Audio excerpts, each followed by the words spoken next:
দৰঙৰ সমতিয়া পাৰাত অহা 22 আৰু 23 মাৰ্চত অনুষ্ঠিত হ'ব অবিভক্ত দৰং জিলা কলিতা জনগোষ্ঠী সন্মিলনৰ 106 সংখ্যক বাৰ্ষিক অধিৱেশন। অধিৱেশনৰ যাৱতীয় কাম কাজসমূহ প্ৰায় সম্পূৰ্ণ হৈ উঠিছে। ইতিমধ্যে দৰং ওদালগুৰি জিলাৰ প্ৰায় 30,000 জ্ঞাতিক আদৰিবলৈ সাজু কৰি তোলা হৈছে সমতিয়াপাৰা গোবৰ্ধন পাৰ শিৱ মন্দিৰ প্ৰাংগণৰ কিৰণ চন্দ্ৰ চহৰীয়া সোঁৱৰণী ক্ষেত্ৰ। আনহাতে কলিতা জনগোষ্ঠী সন্মিলনৰ যুৱ মঞ্চ উপ সমিতিয়ে গ্ৰন্থ বিপণীৰ লগতে পোনপ্ৰথমবাৰৰ বাবে অসমীয়া কেলেণ্ডাৰ প্ৰকাশৰ ব্যৱস্থা কৰিছে। 23 মাৰ্চৰ নিশা 10,000 বন্তিৰে দৰঙী কলিতাসকলৰ গৌৰৱ প্ৰভা শীৰ্ষক এলানি কাৰ্যসূচীৰ জৰিয়তে 10,000 বন্তিৰে আলোকিত হ'ব সমগ্ৰ সমতিয়াপাৰা। আমাৰ এই সমতিয়াপাৰা গোবৰ্ধন পাৰ শিৱ মন্দিৰ প্ৰাংগণত কিৰণ চহৰীয়া সোঁৱৰণীৰ ক্ষেত্ৰত অবিভক্ত দৰং জিলা কলিতা জনগোষ্ঠী সন্মিলনৰ 106 সংখ্যক বাৰ্ষিক অধিৱেশনখিনি ইতিমধ্যে মাত্ৰ এটা দিন পিছতেই আৰম্ভ কৰা হ'ব। ইয়াত আমাৰ দৰং জিলা আৰু ওদালগুৰি জিলাৰ সমূহ কলিতা জ্ঞাতি বৰ্গৰ লগতে আমাৰ যিখিনি জাতি জনগোষ্ঠীৰ ব্যক্তি আছোঁ এই আটাইখিনিৰ এটা বিশেষ সমাগম হ'ব। এই সমাগমত দুটা দিনৰ কাৰ্যসূচীত আমি আশা কৰিছোঁ প্ৰায় 30,000তকৈ কেতিয়াও কম নহয়। ইমানখিনি ব্যক্তিৰ জনসমাগমত আমি তেখেতসকলক আদৰিবৰ কাৰণত দেওধনী ঘাট শাখাই সমূহ জ্ঞাতি তথা এই সমতিয়াপাৰা অঞ্চলৰ সমূহ ব্যক্তিয়েই আজি প্ৰায় এমাহ ধৰি বিভিন্ন কাম কাজত আচলতে বৰ্তি হৈ আছোঁ আৰু এতিয়া প্ৰস্তুতি আমাৰ তুংগত। অতি কম সময়ৰ ভিতৰত ৰাতি দিন একাকাৰ কৰি আমাৰ টেণ্ট হাউচ অন্যান্য সজ্জিত যিখিনি আমাৰ সামগ্ৰী আনিব লাগে সেই সকলোখিনি ক্ষেত্ৰতে সকলো মানুহৰ চকুত টোপনি নোহোৱা অৱস্থা এটাত পৰিণত হৈছে আৰু এতিয়া আমি প্ৰায়খিনি প্ৰস্তুতি আগবাঢ়িছে। মাত্ৰ এটা দিনৰ অপেক্ষা আমি ইয়াৰ পিছতেই আমি ৰাইজক জ্ঞাতিক আচলতে আদৰিব পাৰিম বুলি আমি আশা কৰিছোঁ। প্ৰভু ভগৱন্তই সেইখিনি আমাক সাহস দিয়ক আৰু প্ৰকৃতিৰ ওচৰতো আমি অনুৰোধ কৰিছোঁ যাতে সুন্দৰ এটা প্ৰকৃতিৰ বাতাবৰণৰে আমি এই বিশেষ অনুষ্ঠানখন সফলভাৱে কৰিব পাৰোঁ। ইতিমধ্যে সমতিয়াপাৰা গোবৰ্ধন পাৰ শিৱ মন্দিৰ প্ৰাংগণত অবিভক্ত দৰং জিলা কলিতা জনগোষ্ঠী সন্মিলনৰ 106 সংখ্যক বাৰ্ষিক অধিৱেশনৰ প্ৰস্তুতি তুংগত উঠিছে।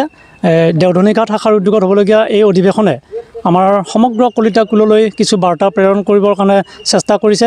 বিশেষকৈ অবিভক্ত দৰঙৰ কলিতা কুলৰ যুৱকসকলক লৈ সংগঠিত হোৱা অঞ্চলটিৰ সৰ্ববৃহৎ জনগোষ্ঠীয় যুৱ মঞ্চ কলিতা জনগোষ্ঠীৰ যুৱ মঞ্চ উপসমিতি আৰু এই উপসমিতিয়ে এইবেলি এই অধিৱেশনৰ লগত সংগতি ৰাখি কেইবাটাও বিশেষ কাৰ্যসূচী ৰূপায়ণৰ কথা চিন্তা চৰ্চা কৰিছে। ইয়াৰে ভিতৰত কলিতাসকলৰ শৌৰ্য বীৰ্য গৰিমা ঐতিহ্যক পৰিস্ফুট কৰিব পৰাকৈ এখনি অসমীয়া কেলেণ্ডাৰ প্ৰকাশৰ দিহা কৰা হৈছে। ইতিমধ্যে কেলেণ্ডাৰ আমাৰ প্ৰায় প্ৰকাশৰ প্ৰায় সম্পন্ন হৈছে। আমাৰ প্ৰতিনিধি সভাতে এই কেলেণ্ডাৰখন উন্মোচন কৰা হ'ব। তাৰ লগতে গ্ৰন্থ বিপণীৰ ব্যৱস্থা কৰা হৈছে যুৱ মঞ্চৰ তৰফৰ পৰা আৰু লগতে আমাৰ 23 তাৰিখৰ সন্ধিয়া 23 মাৰ্চৰ সন্ধিয়া 6 বজাত 10 সহস্ৰ বন্তিৰে দৰঙী কলিতাৰ গৌৰৱ প্ৰভা শীৰ্ষক আমাৰ এক কাৰ্যসূচী থাকিব য'ত 10,000 বন্তিৰে এই সমগ্ৰ সমতিয়াপাৰা আলোকিত হৈ উঠিব আৰু তাৰ জৰিয়তে সমগ্ৰ কলিতা কুলৰ যি শক্তি শৌৰ্য বীৰ্যৰ লগতে ঐতিহ্য সংস্কৃতি সকলোবিলাক নিশ্চয় পৰিস্ফুট হ'ব আৰু কলিতাসকলক আগন্তুক সময়ত এক প্ৰাপ্তিৰ বাট বা ভৱিষ্যত প্ৰাপ্তিৰ বাট মুকলি কৰাৰ ক্ষেত্ৰত আমাক সংগঠিত হোৱাত এই কাৰ্যসূচীসমূহে নিশ্চয় সহায় কৰিব। আৰু দেওধনী ঘাট শাখাৰ যি আহ্বায়ক দৰং জিলা কলিতা জনগোষ্ঠী সন্মিলনৰ 106 সংখ্যক অধিৱেশনখনি এইবেলি সমতিয়াপাৰা গোবৰ্ধন শিৱ মন্দিৰ প্ৰাংগণত অনুষ্ঠিত কৰিবলৈ লোৱা হৈছে আৰু ইতিমধ্যে আমাৰ অভ্যৰ্থনাৰ দায়িত্বত আমি যিসকল ব্যক্তি আছোঁ সেই আটাইবিলাকে দিন ৰাতি একাকাৰ কৰি কাম কৰি আছোঁ আৰু সকলো কাম প্ৰায় আগবাঢ়িছেই। ইতিমধ্যে আমাৰ ভোজনালয় ভোজঘৰ চাহ খোৱা ঘৰ আদি সকলোবিলাক কাম সম্পূৰ্ণ হৈছে।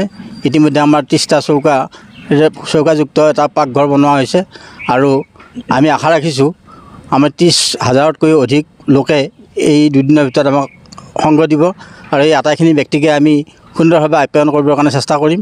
আমাৰ কাইলৈৰ পিছত শনিবাৰৰ দিনা 22 তাৰিখৰ দিনা প্ৰতিনিধি সভা হ'ব আৰু বিভিন্ন গেট